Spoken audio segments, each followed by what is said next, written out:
जिलानी रहमतुल्लाह अलैह बचपन से ही अल्लाह की इबादत और उसकी इताअत में आगे बढ़ते गए और एक अजीम वली के मकाम तक पहुंचे।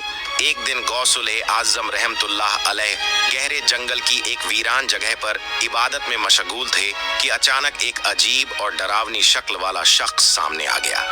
इस सुनसान जगह में उसे देखकर आप तज्जुब में पड़ गए। वह शख्स पास आकर बोला कि तुम अल्लाह के खास बंदे हो, फिर इस जंगल में क्या कर रहे हो? आपने उससे पूछा कि वह आपको कैसे जानता है और उसका मकसद क्या है। इस पर वह जोर जोर से खौफनाक हंसी हंसने लगा और अपने आने को महज स्वागत बताने लगा।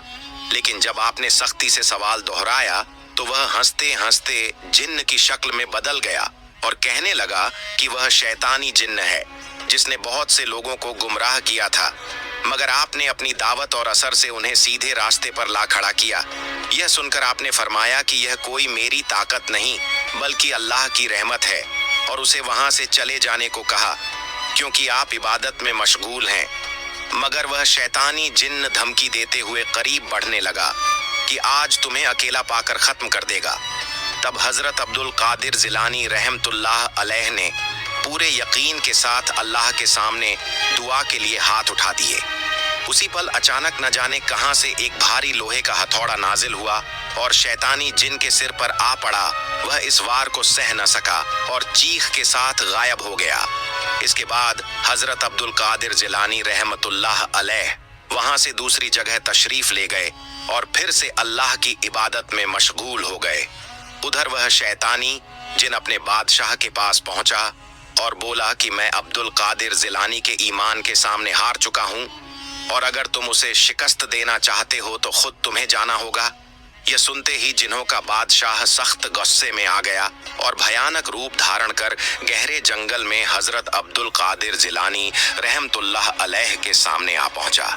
जिलानी रहमतुल्लाह अलैह के सामने आ पहुंचा। आपने फरमाया कि ऐ शैतान, यहाँ से चला जा, मैं अल्लाह की इबादत कर रहा हूँ। मगर वह बिना कुछ कहे आपकी तरफ आग के गोले फेंकने लगा जो बीच रास्ते में ही खत्म हो गए और आपको जरा भी नुकसान न पहुंचा। फिर उसने पूरी ताकत से दूसरा हमला करने की कोशिश की तो आपने अल्लाह के हुजूर दुआ की और उसी वक्त अचानक एक सवार तलवार लिए घोड़े पर सवार होकर नुमाया हुआ और उस शैतान पर टूट पड़ा। यह मंजर देखकर वह शैतान डर के मारे फिर गायब हो गया और सवार भी आंखों से ओझल हो गया। तब आपने समझ लिया कि यह सब अल्लाह की मदद थी।